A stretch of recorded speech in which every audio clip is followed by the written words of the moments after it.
কোৱা জলদি কবা দিয়া মই কথা এটা কওঁ কি কথা তুমিতো পূজাত মোক একো লৈ নিদিলা এতিয়া কাপোৰ এযোৰ লৈ দিব পাৰা হয়নি আৰু আমাৰ মোবাইলতে আছে দেখুৱাই দিছো মোবাইলটা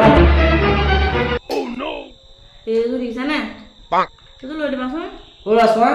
তোমালোকৰ মাইকী মানুহবিলাকৰ অকল কাপোৰকে থাকে ভিতৰত দম হৈ থাকিলেও অকল কাপোৰ লাগে এই মানুহটোৰ হাতত পইচা আছে নাছে সেইবিলাক চিন্তা নকৰা অকল কাপোৰৰ ধান্দা ঘৰত থাকোঁতে দেখোন কৈছিলা কি কৈছিলো তুমি যদি আকাশৰ তৰাটো বিচাৰা মই তোমাক আকাশৰ তৰাটো আনি দিম যে কাপোৰযোৰহে বিচাৰিছো মই তুমি কাপোৰযোৰ আনি নিদিয়া কেলে ঘৰত থাকোঁতে মই কি কৈছিলো আকাশৰ তৰাটো আনিম বুলি কৈছিলো